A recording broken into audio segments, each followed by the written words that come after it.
Good evening, everybody. Happy Diwali.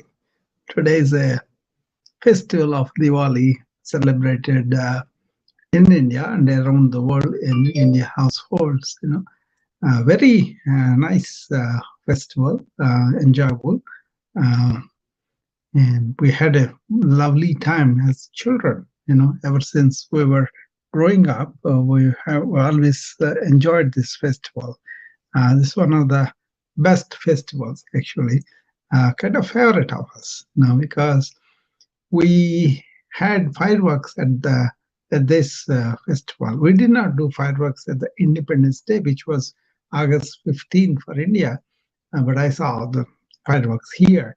Then the fireworks in India were more fun because every household, everybody is involved and they're celebrating that, right? So it's like a uh, jolly, festive atmosphere, and everybody is enjoying that. And one specialty was these lights decorated with all the house all over.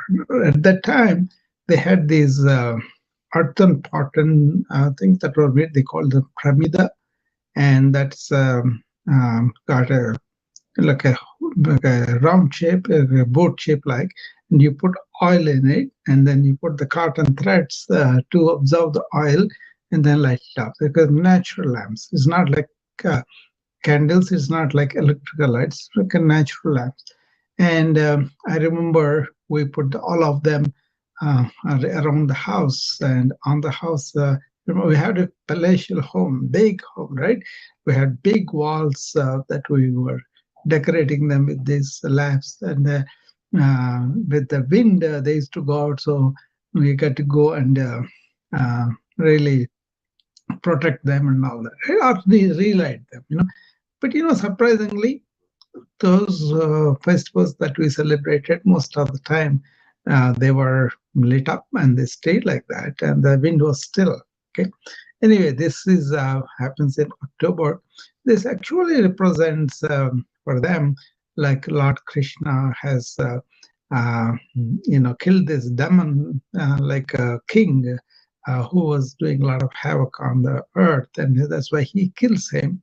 And after that, that is all celebrated like that, like a victory of the good over the evil, and righteousness over non-righteousness, and all that. But then there was a symbolism. See, most of the Indian festivals carry a significant symbolism behind them. What they did was very ingeniously, they found truths of the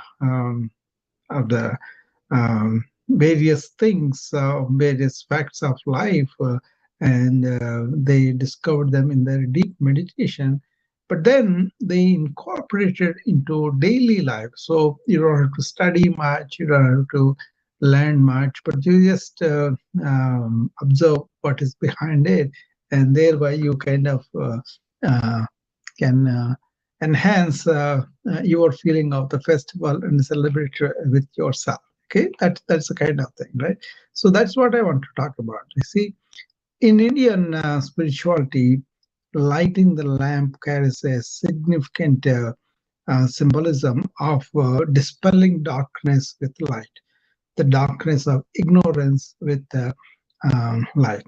Tamasoma Jyotirgamaya is part of a mantra where they say, with the knowledge, let me dispel the ignorance of my mind, in whichever way it is. So every Indian meeting or committee meeting, whatever we go, it's a tradition to light up a lamp. The chief guest or the people who are really, celebrating the function, they kind of start the meeting as an honor to light up the multiple levels of this. Lights are there; they are kind of they light them up. So that's a very very good one. Okay, but then when you come to the real life, you just not celebration, not enjoyment. It is like really looking into the real knowledge within us, and then find out what is real, what is not real, what is temporary, what is permanent, and discover that with self inquiry, thought turned inward, and asking questions and deeply investigating the truths of life. And then people who have done that, they have showed you the way, and you can also go and discover it yourself. You can observe the information and follow it. That's one thing. But the real thing is, how can you do your own self inquiry? It's called Atma Vichara. That means you turn your own intelligence inside and find out what kind of thoughts are coming up, what kind of beliefs are coming up, what kind of assumptions are coming up, and then you can see whether that is real or not, you know. And then you become a real intelligent person because you have investigated the truth of the matter and arrived at the truth by yourself, not asserting like I know everything. No, you approach with, I don't know this, let me find out. For example, you see inequality in the society, and the people who are really rich, they may not care for the inequality, and they say that is the way to rate, that's the business, that's the way we do all that, right? But the people who don't have the means, then they will be complaining against those people. So you are, suppose you're in the middle, and then you want to find out what is real, then you may come upon exploitation of so many people and accumulation of money by some people. That's what's happening in the United States, right? They give the statistics, only few percent of people control the 90% of the wealth, rest of them are not. Then you want to find out why is the situation, why, what is happening. That's the external thing. Like that internally also. Suppose you don't have compatibility in a marriage and you don't have same kind of thinking or understanding each other or growing each other, none of which is there, then you can find out by yourself, am I doing something injustice to my partner by being this way, by being only my way, and that kind of thing. So it gives you humbleness, it gives you a pause, it gives you growth, it gives you real opportunity to build a relationship, right? So Atma Vichara has got so much benefit for you. Suppose you're confused about something and you kind of engage in that, and then you have the clarity of the matter, right? Clarity itself is a good gift. Like that, this um, inner confusion gone away because you are ignorant of something, but you inquired and found out, then you feel good. You see, it applies to the external things and internal things too. I kind of focus on the internal things because we have tremendous scientific knowledge to deal with the external elements. But then, if we are not clear, if we are not unconfused inside, if you are not really knowing the truth of the matter, or we are so stuck up in our own um, conclusions or assertions or conveniences, then we may not want to learn. So, what the ancient wisdom did was they allowed people to have a simple life. That was the idea. Have a simple life. Don't take too much from the world and the earth and resources. And then having the simple life, having a simple routine, not too much, then you can sit down and think about these deeper issues of life, fundamental issues of life. And then you can come with a lot of uh, truths that come upon, and then your mind will light up. That is the enlightenment. Okay, this is not like going studying some subject and knowing it. That's fine for the external chemistry, physics, science. That's fine, But then the people who have discovered the scientific truths, what did they do? They did not study somebody else. They discovered them by themselves. How did they do? They went deep into study and then did not accept traditional thing, and then they opened their mind. That is where the enlightenment happened about that particular truth. And because of that, we have all the scientific evolution, conveniences, and all that. What about our interior? That is where I look the ancient wisdom. Thousands of years ago, they have done that. They have exploded that actually. Some of the things they know about our mind, about the existence of it, non-existence of it, and some of the things they did about our inner nature, how blissful that is. All that is, I think it is very, very important that we look at it and investigate ourselves and find it. It's not something that you want to follow just because somebody has said it. It's something that you want to take a interest and explore into that. So there is a uh, thing called exploration into insight. How does the insight happen? These particular insights into particular conclusions that we are working with, how did they happen? Don't you think it will be wonderful if you know what is meditation, what is meditative mind, what is beyond meditative mind. All these things they found out and they presented them. And thousands of years of research done on themselves, on the people themselves, right? Interior. So these inner sciences are very important, and having lighted up your interior is the real meaning of the Diwali. Okay, so if you light a lamp, then immediately you have the symbolism of light dispelling the darkness. Like that, you get enlightened within by probing matters, investigating matters. Don't believe, don't say this is somebody said, somebody has so much stature, or no. You have the capacity to really come from, I don't know, let me find out. First ask that question, then you have to have the patience to sit down and go with each other. So a lot of modern life problems are not able to do this. So we depend on somebody else. We become second-hand human beings, are taking everything from everybody else, right? Instead, find out your own intelligence, turn it around, and then it doesn't matter, man or woman, both have the same intelligence. Maybe women are more intuitive, and that's what I found. A lot of women are very intuitive, and they can turn inward and find out what is going on. Okay, that's what I wanted to tell you guys on this festive occasion. Let me tell you some of my experiences with this Diwali back home when I was growing up.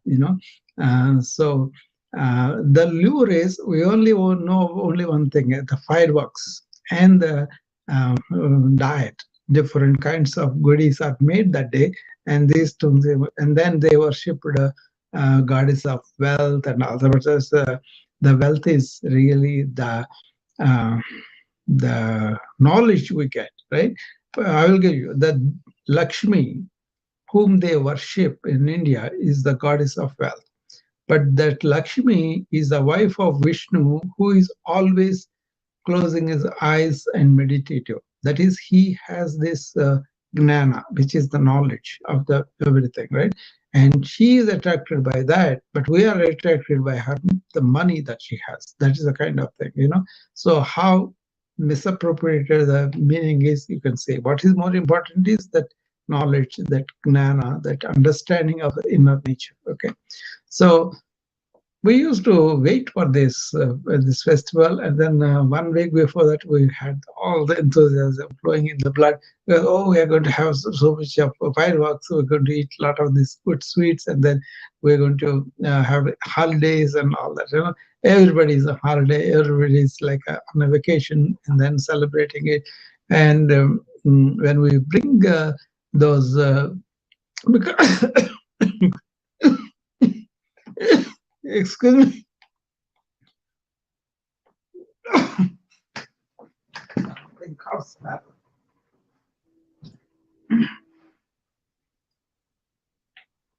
Okay, sorry about that. I had a sudden cough. I don't know where it came from, but it has come from. That's okay. I'm okay now. I took a sip of water. So we were anticipating this the all the crackers, and there was a variety of things. There were things like what we call, they rotate on the floor, and they have these come up, all those things where you light it up. They're like a tree. They come up and go down. And then there are airplanes and things like that. You leave them and then they go up. So that kind of thing. And after we did our regular day, have a good lunch, good dinner, and all that, usually they let it let it they let it kind of get dark. then only they did this fireworks, right? And then we were not able to wait till the evening, and we used to do some kind of um, bomb-like things. You know, there are bombs they call them. We used to light them. Sometimes our hands are burnt out. Okay, and then in the evening we used to do all the fireworks that we had, and we kind of light them up and celebrate. And then I remember me and my sister, we were the smallest kids. You know, we used to say, I told you my home was a palatial home. So in the back balcony, big balconies are there. We used to go and sit there and then look at everybody else going through the fireworks. You know, that was fun for us. You know, we used to count how many like, things we noticed and all that, you know. But nobody really told us the real meaning of Diwali at the time. But later on, once I went into ancient wisdom, investigated it, I found the reason for the festivals to pick up people.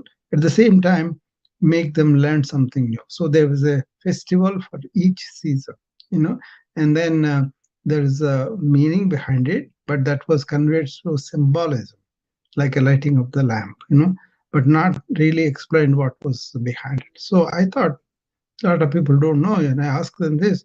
So I will share that with everybody. So what I know, you know, there's so much more to talk about that, but basically lighting up our inner light, which is the self enlightenment. You know, but for that you don't just get it because somebody else tells you a theory.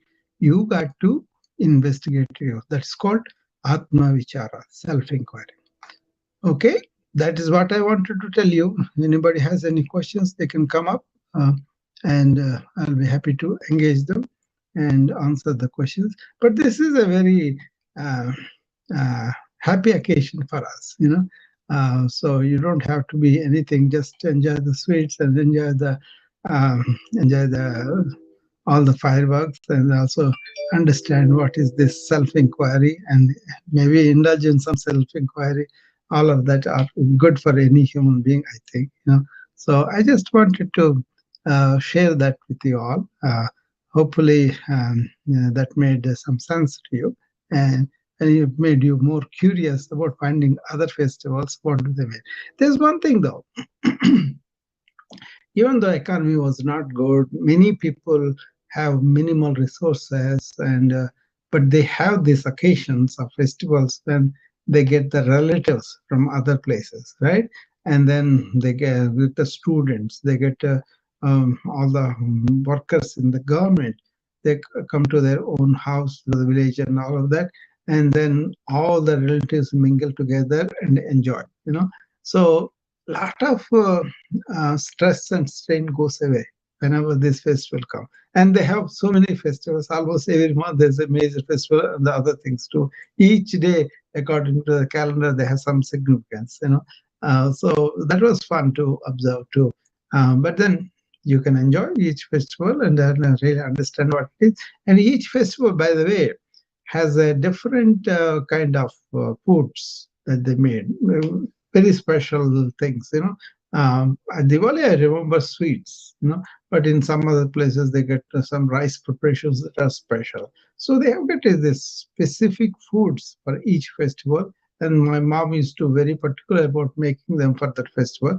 So we were looking for it. They were all very tasty, by the way, you know. So it was an enjoyable thing, you know.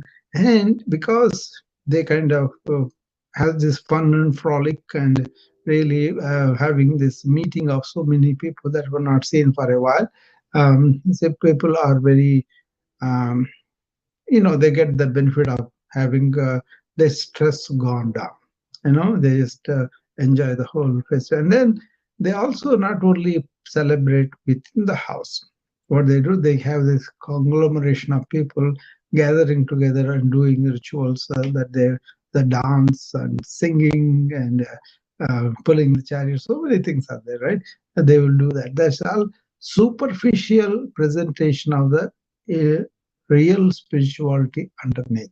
So if you want to look deep into that, what is the significance, what's the meaning, I think that's very revealing. You know, it just applies to all the human beings. They don't have to be just one particular person, you know. But I was more interested in the meaning and how it can really help our modern life. And it was a revelation.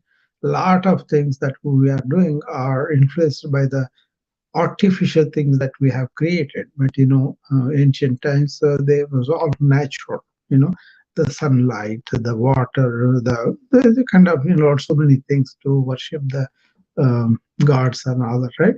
There was so much meaning in that. I hope people will take interest and look at them. You can look for Indian festivals. You can look for what does this Diwali mean? What is the significance? They will give you the folklore. First of all, this particular king was there. It was bad. That's why Krishna had to take his wife, and his wife killed him, and all that. They made movies on that and all that. But the difference is, if you don't have the eye for the deep meaning, you'll miss it. There is a movie I will recommend here. It's called the Mystic India. Mystic, Mystic India. In that, they will show you initially this fantastic fun and frolic. Okay, they show you a big temple where they got 10,000 seeds were gathered together, and later on they offer it as a prasadam. They call it the offering to the Lord, and after that they will eat. They will eat it like a blessing from the God that they are believing, and that itself a lot of people feel like a placebo like effect or whatever. They feel much better after taking that. So that was there too. So the blessing is given in the form of the food that you made and you offer to the Lord, and then you take it thinking that He has taken it, and that's why He given it to you. That's why it's important for you. That's like a devotional, reverential, offerings that they do. So everything like that, anything that you see, what is going on in the ritual, there is a meaning for each ritual, each way of their doing. Ancient times they used to do much more elaborate, but in modern times they just do it like a transactional rather than transformational. What I mean is, they go to the temple and say, offer something and say, I want something like a good job, or get married, or all those things go on, right? But if you want to be real understanding of this spiritual nature of these festivals, understand the principle and look at the principle in you or not. If it is, fine. If it's not, you want to see what is the transformational need I have, and should I be doing that or not. And then your energies will be transformed, provided you apply the lesson that you learned in your life. That's why they said, first listen, and then question that, doubt that, investigate that. But once you have done that, you will come to a lesson of this is the truth, and then allow the truth to come through your life.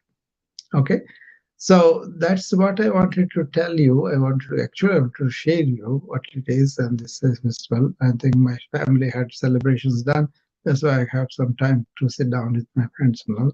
Now I'm going to join them for the dinner, and afterwards we won't do the fireworks here because we have to do fireworks. We have to go to a temple 100 miles away, and they do. My kids are small. We took them there, and they enjoyed them, and later on, they enjoyed the independence, July 4th here too. That's also fine too. But then a lot of crowd came, 5,000 people at the time. But later on, as they grow up, they didn't really want to do that. So we let them alone. But then at home, we definitely celebrate. Okay, my wife is really want to do that. So that's the wonderful. We had a very nice lunch, then probably a real nice dinner too. Thank you. Namaste. I'll be seeing you again. Okay. Anybody else wants to come up? I can stay for a few minutes to talk to them.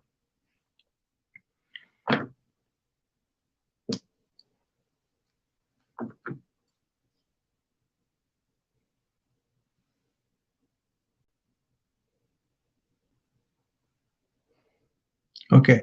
I'll be seeing you.